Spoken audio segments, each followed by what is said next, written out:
Welcome to another First Chapter Friday. Today's story is a thriller. Some people would call it a horror maybe. And it is The Mary Shelley Club. And it's by Goldy Moldavsky. Yes, I think I said that right. Anyway, I'm only doing the prologue because it's so perfectly a cut off. You'll see what I mean once you hear it. And I hope you enjoy this reading. Prologue.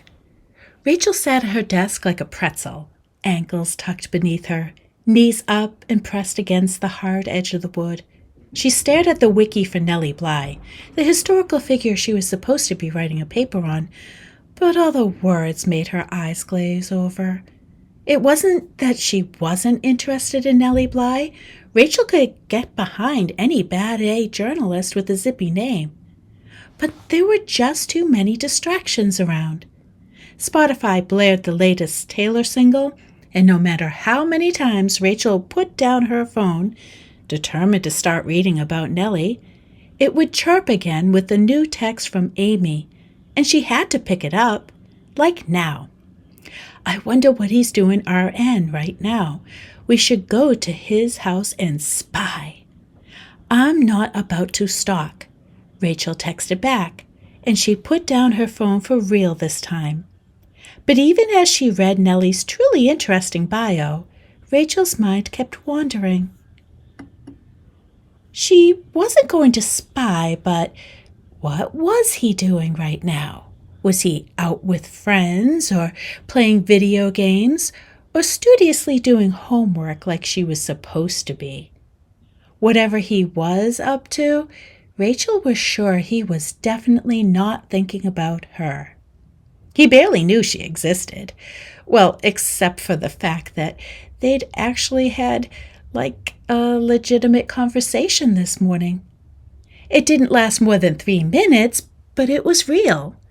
And there were smiles. Mutual smileage was had. Rachel grinned just thinking about it. And even though she was alone, she buried her dopey, blushing face in her hands. A string of new messages furiously beeped from her phone, and Rachel picked it up. Nellie Bly all but forgotten. You likey him. 1. Amy wrote. You love him! Exclamation, exclamation, exclamation. You want to have his babies! Explanation, explanation, 111, explanation. Rachel groaned and hurled the phone onto her bed. Then she shoved it under her pillow. She did not want to have his babies, and she seriously never should have told Amy about her crush. Back to Nellie. Rachel sat up straight, readjusting the laptop, like getting the right screen angle was the trick. As Rachel ignored her phone even harder, she caught sight of someone outside. Her desk sat flush against the window, where she could see the front lawn. It wasn't unusual to spot someone walking around, but it was past 9 in the suburbs. Nobody was out past 9. That wasn't what made Rachel pause, though. It was that this person had stopped in front of her house, still as a statue. He wore dark pants and a black parka, and although she couldn't see his face very well, it seemed unusually pale. Goosebumps crawled up Rachel's arms, but she wasn't sure why. The logical part of her brain kept telling her that it was just a person on the street, a neighbor maybe, nothing more. A muffled dinging came from under her pillow. Rachel grabbed her phone, glancing down at Amy's latest text. Stalkers can't be choosers, girl. Out the window, the man was gone. Rachel breathed a sigh of relief. As Taylor's voice faded and Rachel's phone finally stopped beeping, she decided to get back to work. But then she heard another noise. This time, it wasn't from any of her devices. It came from downstairs, heavy and deliberate like a footstep. But that was impossible. She was alone in the house. A new song threatened to start, but Rachel quickly muted the melody. She sat perfectly still, like a puppy anticipating the arrival of a stranger at the door. She waited a bit, ears straining as the long beat of quiet stretched out endlessly. And then a noise blasted through the room. She startled, nearly falling off her chair at the shrill chirp of a new text. This time Amy had sent just a gif of the bearded Chris Evans breaking out in a hearty giggle. Rachel would have laughed too, but there was that nagging uneasiness that pulled at the hairs of her neck.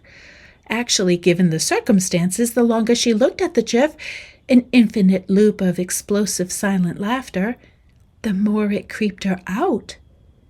Right as Rachel was about to text back, she heard the noise again. This time it was louder, and she was sure it was a footstep. Someone had stepped on the creaky spot in the hardwood between the couch and the coffee table. Rachel took a deep breath. "Mom, is that you?" Her mom was supposed to be out in the city for the girls' night with her friends, but she had only left an hour before, and she couldn't be back yet. Maybe she had turned around, forgotten something. Rachel clung to this thought even as her heart started pounding. But in the back of her mind, she knew she would have heard her mom's car pull into the driveway, heard her dump her ring of keys loudly on the console table, heard her messily toe off her boots as she announced she was home, the way she always did. Rachel put her phone down and made her way to her door, opening it slowly. "Mom!" she called out again. When no answer came, Rachel stepped out of her room and crept down the hall toward the stairs. Her socked feet padded lightly on the carpeted steps until she entered the living room. Someone was there. It wasn't her mom. The man from outside was standing across the room, dressed all in black. Even his hands were gloved. As Rachel stared at his face, she realized now why it had looked so pale before. What she had thought was flesh was actually a white mask. And then Rachel caught sight of the other man. He stood by the TV, dressed just like the first. They stared back at her, their faces scarred and rubbery. The brain does curious things when suddenly presented with something it cannot comprehend. Rachel's very first thought, a flash, was to offer the men a glass of water, like she had been taught to do for all guests. And then, just as quickly, she understood. These men were not guests. Rachel's first impulse was to call for help, but anything that wanted to come spilling out of her got jammed in her throat, frozen along with the rest of her. She felt like she was suddenly sinking into quicksand, and any movement would only thrust her deeper into the muck. Two things happened very quickly and all at once. One of the men charged out the door, blasting through it like he was swept up by the wind. The second man moved too, but not for the door.